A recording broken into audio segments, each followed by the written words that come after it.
MA final के बच्चों का हार्दिक स्वागत।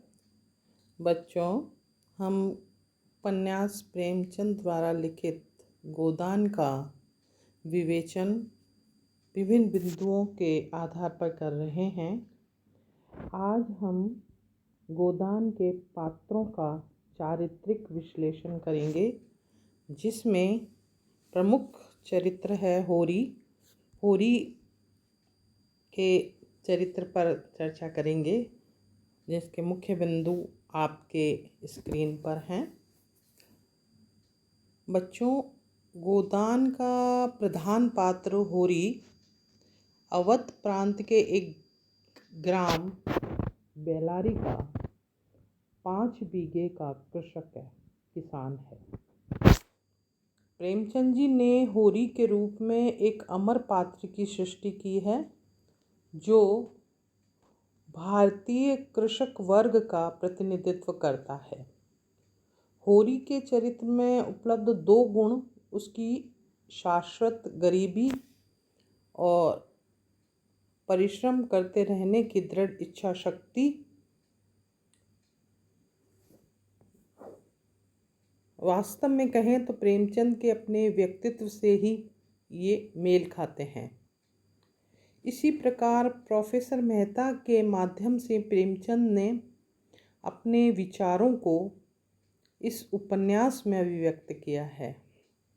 यहाँ मैं रामविलास शर्मा जी की बात कहना चाहूँगी। उन्होंने लिखा है कि मेहता और होरी के मेल से बने व्यक्ति को प्रेमचंद का व्यक्तित्व निरूपित किया है। गोदान के किसी एक पात्र को प्रेमचंद का प्रतिनिधि पात्र नहीं कहा जा सकता, लेकिन अगर मेहता से होरी को जोड़ा जा सके तो जो व्यक्ति बनेगा वह बहुत कुछ प्रेमचंद से मिलता जुलता होगा। मेहता में यदि उन्होंने अपने विचार डाले हैं तो होरी में बराबर परिश्रम करते रहने की दृढ़ इच्छा शक्ति। होरी को अपने जीवन में प्राय उन्हीं समस्याओं से जूझना पड़ा जो एक सामान्य भारतीय कृषक के जीवन में रहता है। होरी राय साहब का आसामी है और भाग्यवादी भी है। गोबर से वह कहता भी है कि हमें परमात्मा ने गरीब बनाया है। होरी व्यवहार कुशल है।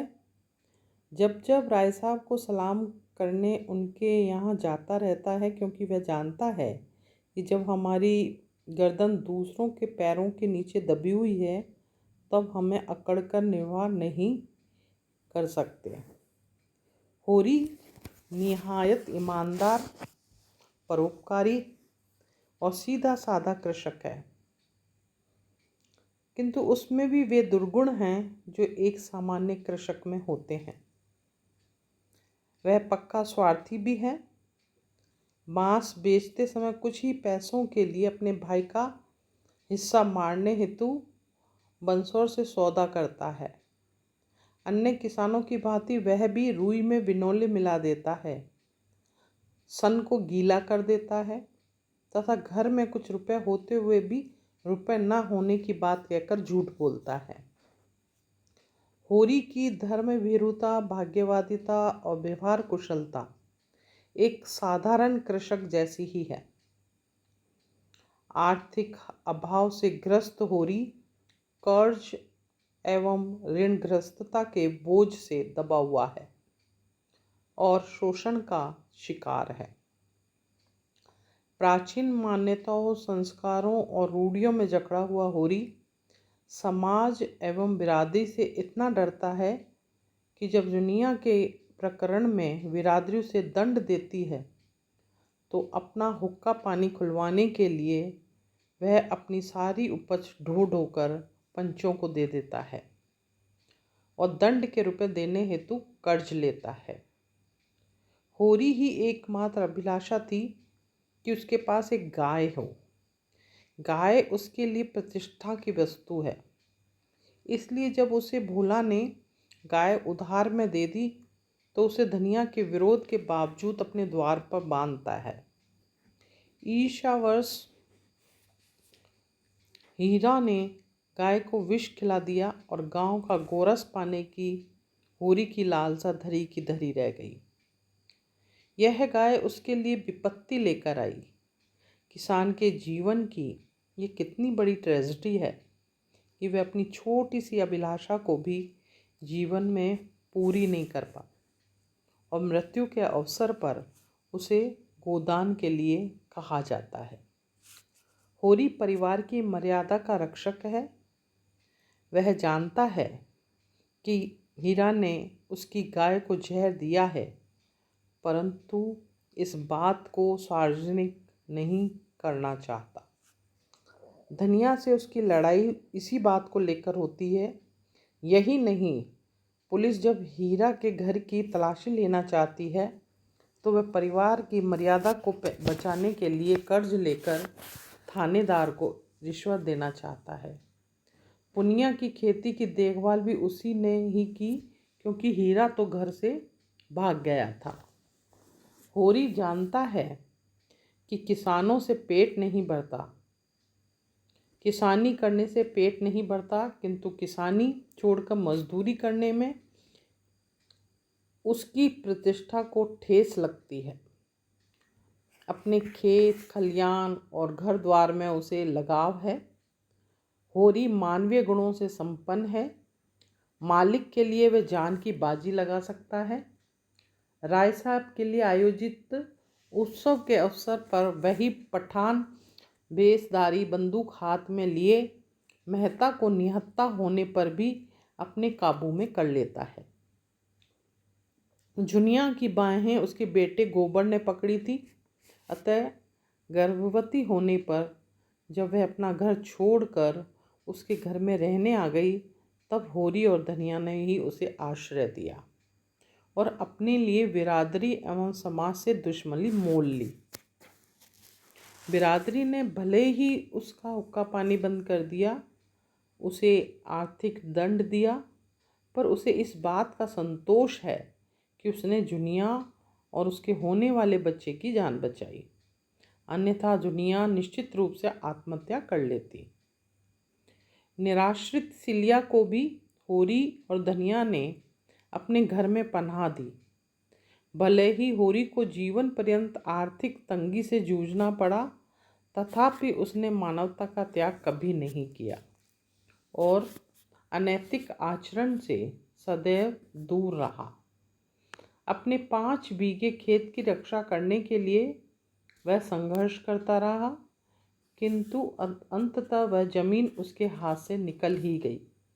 अंत में मजदूरी करके उसे अपना जीवन यापन करना पड़ा और अत्यधिक श्रम करने के कारण उसे लू लग गई और काम करते करते अंततः होरी को प्राणांत हो गया। डॉक्टर रामविलास शर्मा ने होरी के विषय में लिखा कि उपन्यास का प्रमुख पात्र होरी उपन्यासकार की अमर सृष्टि है। वह पहला अवसर है जबकि हिंदी कथा साहित्य में किसान का चित्रण एक व्यक्ति के रूप में किया गया है। होरी पेशे और व्यक्ति दोनों ही दृष्टियों से किसान है। उसके चरित्र का चित्रण करने में प्रेमचंद ने अपनी समस्त कला उंडेल दी है। प्रेमचंद ने होरी को होरी के रूप में चित्रित नहीं किया। होरी में परंपरागत नायकत्व की कोई पहचान शेष नहीं है, क्योंकि न तो वह धीरोदात्त गुणों से संपन्न है और न ही उसे अंतिम फल की प्राप्ति होती है। भले ही होरी वर्ग चरित्र को और कृषक वर्ग का प्रतिनिधित्व पात्र हो, किंतु उसकी व्यक्ति के रूप में एक अलग पहचान है और वह है उसकी मनुष्यता, जिसका प्रमाण देने वाली कई घटनाएं गोदान में हैं। वह किसी के संकट का लाभ नहीं उठा सकता। निराश्रित जूनिया सिलिया को अपने घर में पनाह देता है, पुनिया की खेती की देखभाल करता है और घर के मुखिया का दायित्व भी आर्थिक अभाव में भी यथासंभव पालन करता है। होरी समग्रतः एक भाग्यवादी किसान है जो अपने जीवन में आने वाली सभी कठिनाइयों को एक स्थित प्रज्ञ की भांति झेलता है। असीम धैर्यवान होरी शोषण और अन्याय की चक्की में निरंतर पिसते रहने पर भी खेती छोड़कर मजदूरी करने की और तब तक उन्मुख नहीं होता जब तक उसका बस चलता है। वह साफ कहता है कि खेती किसानों में जो मर्जात है वह मजूरी में ही नहीं है। उसका सबसे बड़ा गुण है स्वयं संकटग्रस्त होने पर भी निराश्रितों को आश्रय देना। वह जानता है कि जुनिया और सिलिया को शरण देने से उसके जीवन पर विपत्तियां आएगी, किंतु अपनी पत्नी धनिया के साथ मिलकर वह इन दोनों को अपने यहाँ आश्रय देता है। उसका यह मानवतावादी दृष्टिकोण अत्यंत ही प्रशंसनीय है। होरी प्रेमचंद की अमर सृष्टि है और जब तक प्रेमचंद का नाम रहेगा तब तक होरी का भी नाम रहेगा। इसी के साथ मैं आज का जो है ये व्याख्यान यहाँ समाप्त करती हूँ। इसी को हम आगे अगले सत्र में बढ़ाएंगे। अगले कालांश में हम मिलेंगे। धन्यवाद।